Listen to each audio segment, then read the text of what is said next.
Venom, film de Ruben Fleischer, qui avait déjà fait Bienvenue à Zombieland et que j'avais vu, que j'avais apprécié que moyennement si mes souvenirs sont bons. Et il est sorti hier, donc le mercredi 10 octobre, mais j'ai eu la chance de le voir la veille, à savoir le 9 octobre, avec mon cher ami Mercenaire.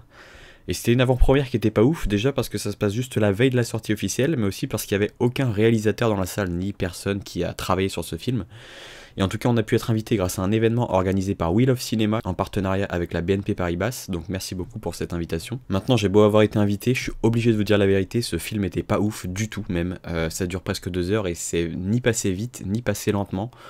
J'ai trouvé ça à peine correct, peut-être même en dessous de ça, voilà, en tant que divertissement pur. Sans être bon, c'est pas non plus archi dégueulasse, voilà, j'attendais rien de ce film, à part passer un bon moment, ce qui est normal quand on va au cinéma voir un film, je pense. Et je me dis heureusement que j'y suis allé avec mon ami et que c'était offert par la BNP. Sinon je pense que tout seul, en ayant payé ma place, j'aurais passé un mauvais moment et j'aurais sûrement eu un peu plus les boules, je vous le cache pas. Alors faut savoir que dans ce spin-off de Spider-Man, déjà il n'y a pas l'univers Marvel dans ce film, c'est-à-dire il n'y a pas d'autres gros méchants connus de la saga, de ce que je me souvienne. L'accent est mis sur Venom, donc ce parasite qui a été découvert dans l'espace, je sais plus où exactement, et est ramené sur la Terre pour être analysé.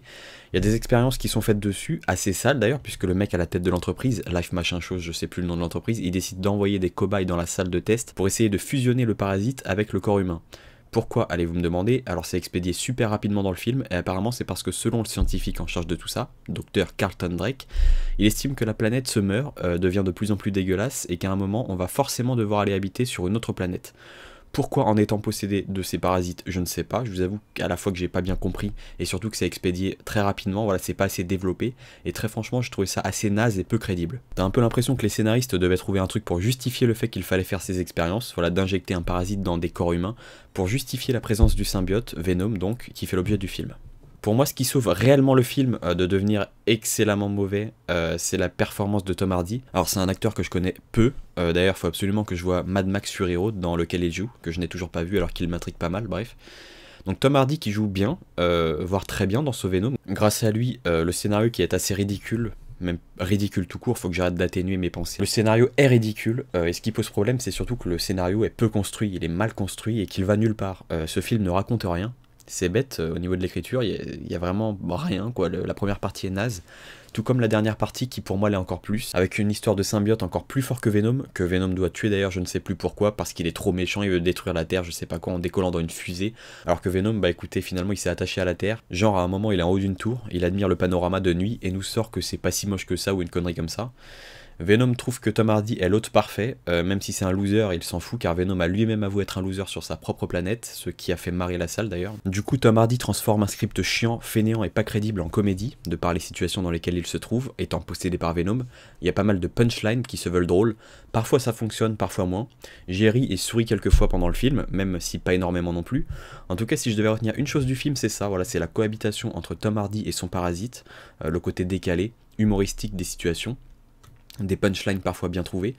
Et encore, si le film fait rire, ce n'est pas grâce à des vannes super bien trouvées, fines, subtiles, c'est toujours dans l'esprit guignol, voilà, dans l'esprit gras, vulgaire.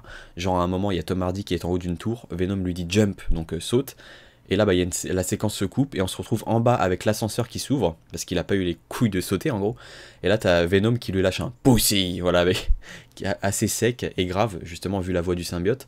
Et là, toute la salle s'est marrée. Et moi, avec, je m'en cache pas, parce que ça fonctionne, mais c'est assez rare dans le film, voilà, les punchlines qui fonctionnent vraiment bien, ils ont essayé d'en avoir quelques-unes. Et si je devais mettre en avant un truc du film, c'est ça, voilà, en étant plutôt gentil, ou plutôt bon public, on peut dire que ça fonctionne pas mal. La complicité entre les deux, qui évolue, même si très peu, attention c'est une évolution faible et peu intéressante, mais au final les deux cohabitent, ils font face à différentes situations qui peuvent faire rire ou sourire, et voilà. Jusqu'à la fin du film où Tom Hardy dit à Venom qu'il va falloir imposer quelques règles, comme quoi il doit manger uniquement les méchants et laisser les gens bien. Comment faire la différence, demande Venom, et là le braqueur revient dans la supérette, car il y avait eu exactement la même séquence bien plus tôt dans le film, et il lui dit en gros bah là tu vois, par exemple, c'est un méchant, ou alors Venom comprend de lui-même, je sais plus vraiment. Venom fait peur au braqueur, il lui dit de jamais revenir, puis finalement il se ravise et dit tout compte fait, et il le bouffe. Voilà, bref. Mais à part ça, pour moi, il n'y a rien d'intéressant dans ce film. Les scènes d'action, même si pas dégueulasses, sont très moyennes, j'ai trouvé. J'ai plutôt bien aimé la course-poursuite entre les flics et Tom Hardy possédé par Venom quand il s'échappe du laboratoire. Il y a Venom qui lui fait faire des sauts assez ouf, voilà, des esquives de voitures, de camions, il se raccroche à des parois ou à sa propre moto à l'aide de la matière noire qui compose le symbiote. Sympathique, mais vraiment sans plus. Je voudrais dire un petit mot sur les autres personnages qui sont tous plats, sans charisme, sans développement, sans intérêt particulier, à savoir ni humour, ni intelligence, ni courage. Tout le monde, excepté Tom Hardy et Venom, est ridicule. Il n'y a aucune consistance, c'est vraiment creux et ça fait parfaitement écho au vide scénaristique du film. Alors, des scénaristes flemmards qui font le strict minimum, c'est pas inventif.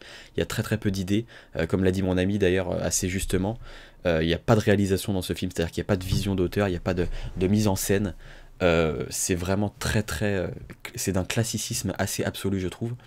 Et ça s'apparente davantage à un blockbuster lambda qui a une vraie prise de risque, comme ont pu être Deadpool par exemple, pour ne citer que ça. Et que l'on aime ou pas Deadpool, après bien sûr chacun pense ce qu'il veut, mais ça reste une belle prise de risque quoi qu'on dise, là il n'y en a absolument aucune.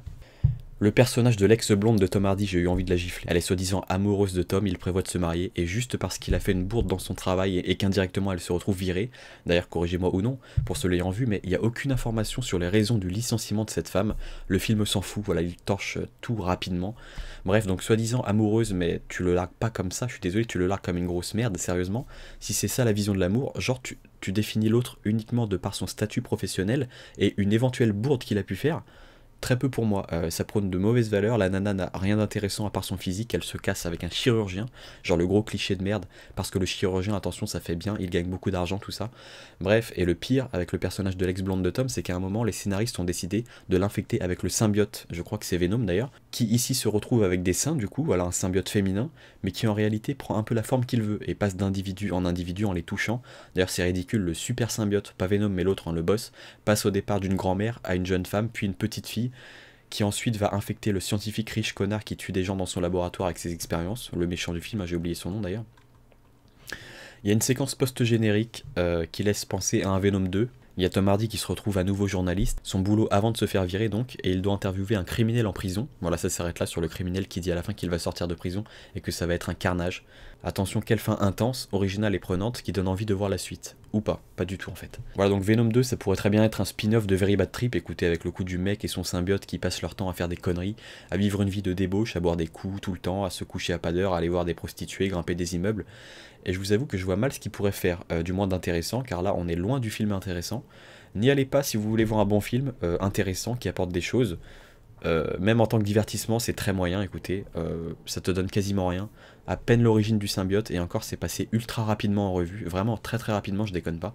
Là on t'a juste fait un very bad trip avec un mec qui se fait posséder et se retrouve à faire des sauts de ouf, à grimper des arbres, à perdre sa copine pour espérer la reconquérir à la toute fin du film. D'ailleurs on n'en sait pas plus, et perso j'ai pas envie d'en savoir plus. Conclusion, film vraiment pas terrible, beaucoup plus proche du mauvais que du correct pour ma part, c'est pourquoi je le mettrais en dessous de la moyenne si je devais le noter, je sais pas combien mais ça irait pas très haut je vous avoue. J'ai quand même passé un bon moment grâce à mon ami qui était présent, c'est vraiment grâce à lui, et le fait que la séance nous a été généreusement offerte, je remercie encore Wheel of Cinema et la BNP pour ça, mais malheureusement ça ne changera pas ce que je pense réellement du film, je devais être honnête avec vous. Sur ce, je vous dis allez voir des bons films, portez-vous bien, et à la prochaine.